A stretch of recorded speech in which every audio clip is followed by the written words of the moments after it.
You know how everyone posts those cute road trip photos on Instagram, but nobody really talks about the actual planning that went into getting there? So today, I want to pull back the curtain on road trips and show you how planning and taking a road trip is actually one of the best metaphors for leadership, especially if you're a new manager or a small business owner.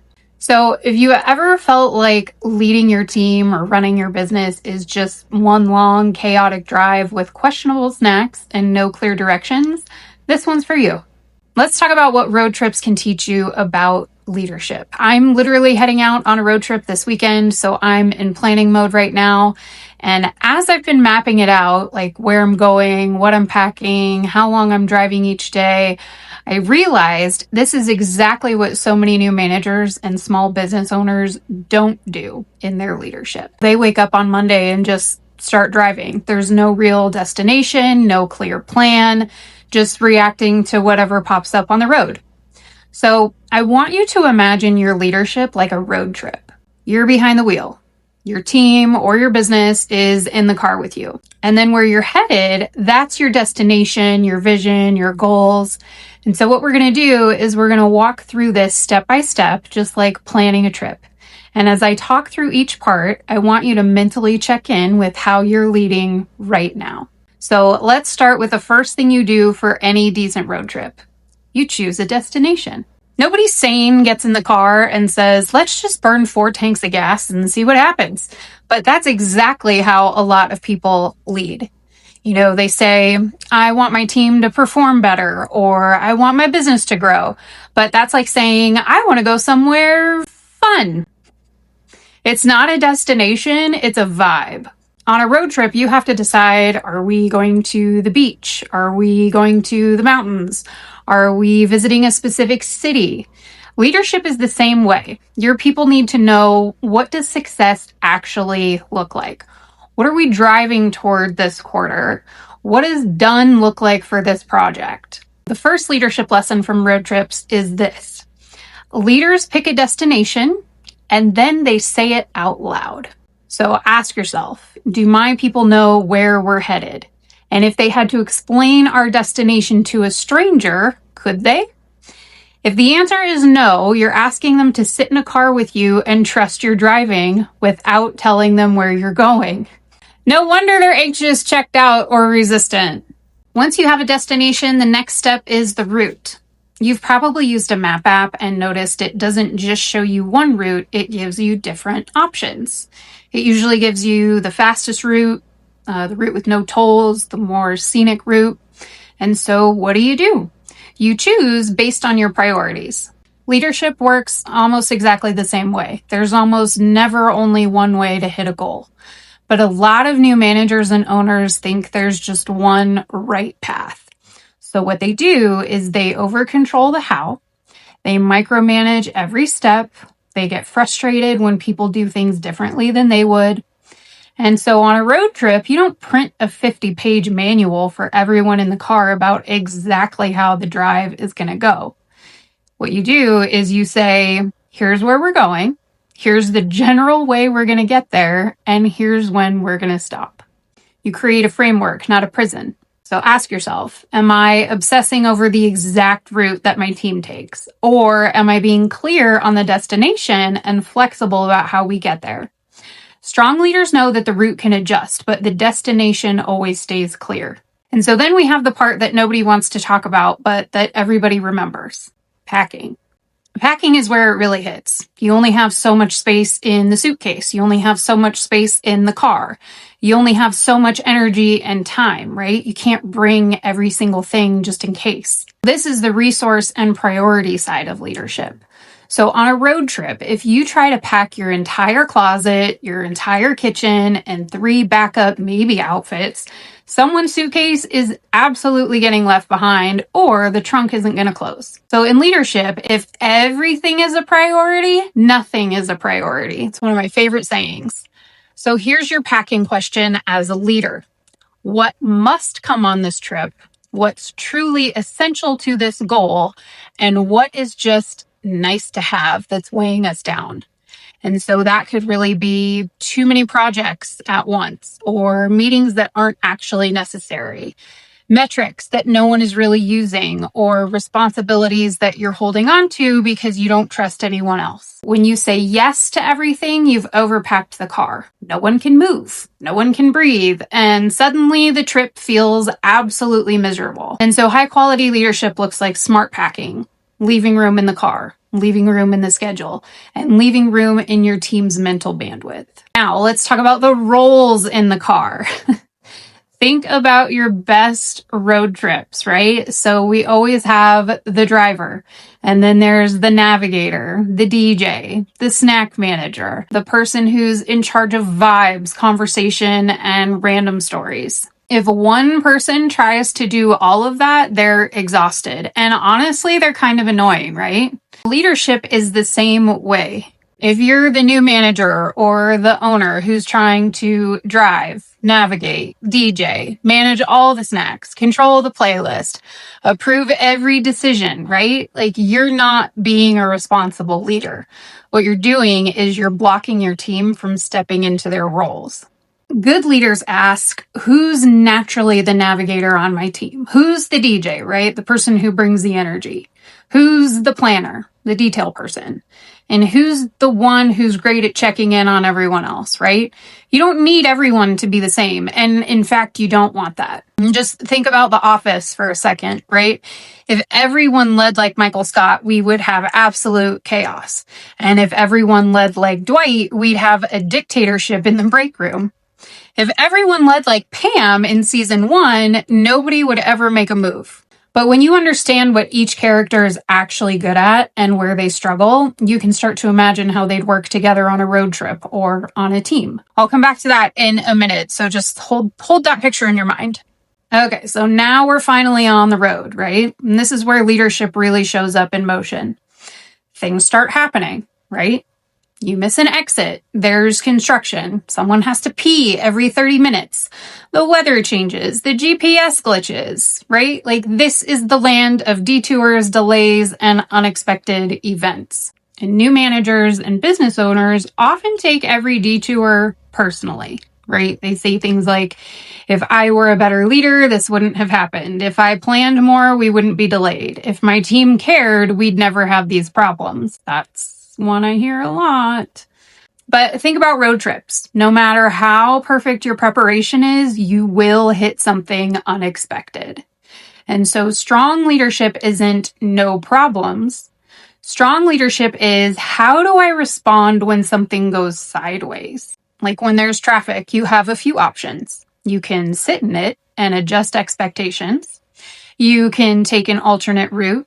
You can pull over, rest, and reset. And so what you don't do is start screaming at the car for being in traffic. Yet that's how some leaders treat their teams. They yell at the people in the car for a situation that's just life happening. So next time something goes sideways, like a project delay or a mistake or an unexpected issue, just ask yourself, am I reacting like someone stuck in traffic who's lost it?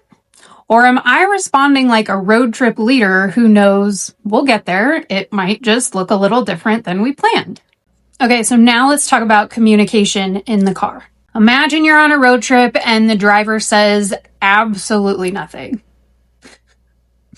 They just change lanes suddenly, pull off at random exits, they speed up, they slow down, they make U-turns.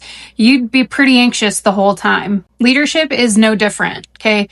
Your team wants to know, like, what's happening? Why are we changing direction? What's the timing? What should they expect? You don't have to give them every micro detail, but you do need to narrate the drive. Just simple phrases like, here's what's changing and why. We're taking a different route because. We're going to pause here and then get moving again at. That kind of communication lowers anxiety, builds trust, and keeps everyone in the car with you, not just physically, but mentally and emotionally. Now, I want to pause the metaphor for a second and speak to you directly as a human leading humans. If you're listening to this thinking, okay, I am absolutely the overpacked, under-communicating, micromanaging driver of my own leadership road trip, you are not alone. We weren't taught any of this in school. Most companies don't train you for this. And a lot of small business owners are just thrown the keys and told, good luck. So if you're finding value in this and you want to support the kind of content that helps you lead with more intention and less chaos, you're going to love this one. If you're a fan of The Office, or you've ever looked at your own team and thought, wow, I definitely have a Michael, a Dwight, and a Pam, I've created something you will love. I put together an $11 guide that analyzes 5 characters from The Office. It's Michael, Dwight, Jim, Andy, and Robert, because they were the true leaders of that Scranton branch throughout the show. It's got stuff like what they're actually good at, what they struggle with, how those struggles can be turned into strengths, plus reflections and challenges that you can use for yourself or your team. So if you want to go deeper into leadership through characters that you already know, and you really want practical prompts to grow as a manager or owner, definitely grab this guide. It's one of the easiest, most fun ways to understand your leadership style and your team's dynamics. All right, let's get back in our hypothetical car. Another huge road trip leadership lesson is energy management. You cannot drive for 14 hours straight and never stop, never eat, never sleep, and then be surprised when you're cranky, reactive, and making bad decisions. Yet, leaders try to do the equivalent all the time. Back-to-back meetings with no breaks, answering emails late at night, working weekends with no real downtime, expecting themselves to be on constantly. On a road trip, rest is strategy. You plan your stops so you don't wreck the car or yourself. Leadership is the same. Your brain is your engine, your nervous system is your fuel line, your energy is your gas. If you're constantly redlining, your decisions will show it. You'll be snappier. You'll tolerate less ambiguity. You'll default to what's familiar instead of what's effective. So ask yourself, where are my built-in rest stops as a leader? When do I pull over to think, not just react? When do I give my team a stretch break, time to breathe before the next push? You're not weak for needing breaks. You're wise and you're human. No one posts the glamorous, I sat in this parking lot and ate snacks for 20 minutes to regroup photo on Instagram, but that's what got you safely to your destination. In another road trip reality, not everyone wants the same things at the same time, right? Someone's tired and wants silence. Someone else wants to blast music and sing. Someone's hungry. Someone wants to keep pushing to make good time. And so if the driver tries to please everyone, then no one is happy. But if the driver ignores everyone, the whole car starts to resent them. Leadership is exactly the same. You will always be holding different needs at once. One team member needs more clarity. Another wants more autonomy. Someone's burned out. Someone is bored and under-challenged. Your job is not to sacrifice yourself completely to keep everyone comfortable. Your job is to listen, set expectations, make decisions, and communicate why you're choosing what you're choosing. So on a road trip, that might sound like we're going to drive 1 more hour and then stop for food. Let's do quiet for a bit so the person in the back can nap. We're taking the scenic route this time, even if it adds 20 minutes. In leadership, it sounds like we're going to push hard this week, then protect next week as a lighter load. We're simplifying priorities. Here's what's on the front burner. Here's what moves to the back burner. We're going to experiment with a new way of doing this and then review how it went. You're not a cruise director. You're the driver. And good drivers respect the humans in the car without surrendering the wheel. Another key lesson from road trips is feedback. So think about the last time that you drove somewhere new and you got feedback from the people in the car. Hey, that exit looked familiar. Are you sure this is the right way? Can we pull over soon? I'm not feeling great back here. That's me. If you shut all of that down, you might miss your turn, push someone past their limits, create resentment and frustration. And so in leadership, feedback is like your passengers telling you what the ride feels like from where they're sitting. So as the driver, your perspective is not the only one that matters. As a leader, you can ask, how is this pace feeling for you? What's working about the way we're moving toward this goal? What feels confusing or unclear right now? If this project were a road trip, where would you say we are? Just left, halfway, almost there, stuck in traffic? These are the questions that open the door for people to tell you if they're overwhelmed, if they're underusing their strengths, if they're confused about the destination, or if they have a better route you haven't seen yet. Strong leaders don't only talk, they invite feedback, even if it's a little uncomfortable. Now, let's talk about something a lot of new managers and owners secretly avoid, which is being wrong. On a road trip, at some point, you will likely take a wrong turn. Maybe your GPS was lagging, maybe you misread a sign, maybe you got to talking and missed the exit. If you double down and refuse to turn around and then pretend that everything is fine, you don't magically get back on track. You just get more lost. Great road trip leaders do something simple. They say, okay, I missed the turn. We're going to loop back. We'll add a few minutes and then we'll be fine. And leadership is the same thing. I will guarantee you that you will choose the wrong strategy sometimes. You will absolutely hire the wrong person. You will launch the wrong offer. You will organize a project in a way that doesn't really work. The problem isn't messing up. The problem is refusing to adjust. So ask yourself, where in my leadership do I need to admit I took a wrong turn? Where do I need to say to my team, we're going to reroute? Here's what that means for us. When you model that, people trust you more, not less, because now they know that you're committed to the destination and not your ego. Now, let's jump to the end of the road trip for a second. Arriving. So think about it. You finally roll into the city or the cabin or that tiny Airbnb in the middle of nowhere, okay? You're tired. You're excited. You made it.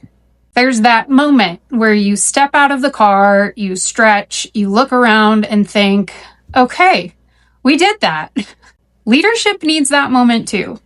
So many managers and owners hit a goal, they ship a project, they survive an absolutely wild season, and then they immediately say, okay, cool, on to the next, and then slam the car into drive again. If you never pause to acknowledge the win and reflect on how the trip went, or ask your team what they learned, you are really missing the best part. Because on a road trip, when you get there, you might say, that stretch of road was brutal, but we got through it. Next time, let's not drive that late. We definitely needed more snacks. That random detour ended up being the best part. So in leadership, when you hit a milestone, you can ask, what are we proud of from this? What was harder than we expected? What systems or habits really helped us get there? And what would we do differently next time? That's where real growth happens. It's not just in getting there, but in understanding how you got there. And so I want you to picture your own leadership right now, like a road trip in progress, okay? Where are you? Are you still at home, overpacking and stressing about every little thing before you even start? Are you halfway there, stuck in traffic and wondering if you should just turn back? Are you almost there, but forgetting to tell your team what's going on so they're anxious in the back seat? Wherever you are, I want you to take 3 things from this. Number 1, pick the destination and say it out loud. Your team or your business cannot follow a vision that you refuse to name. Number 2, you're going to curate the route and the packing. You're going to decide what's essential, what can wait, and where you need to build in rest and flexibility. And then number 3, you're going to narrate the drive. You're going to communicate, invite feedback, and then be willing to reroute when you realize you've missed a turn. If you start doing just those 3 things, your leadership instantly feels less chaotic, both for you and for everyone in the car with you.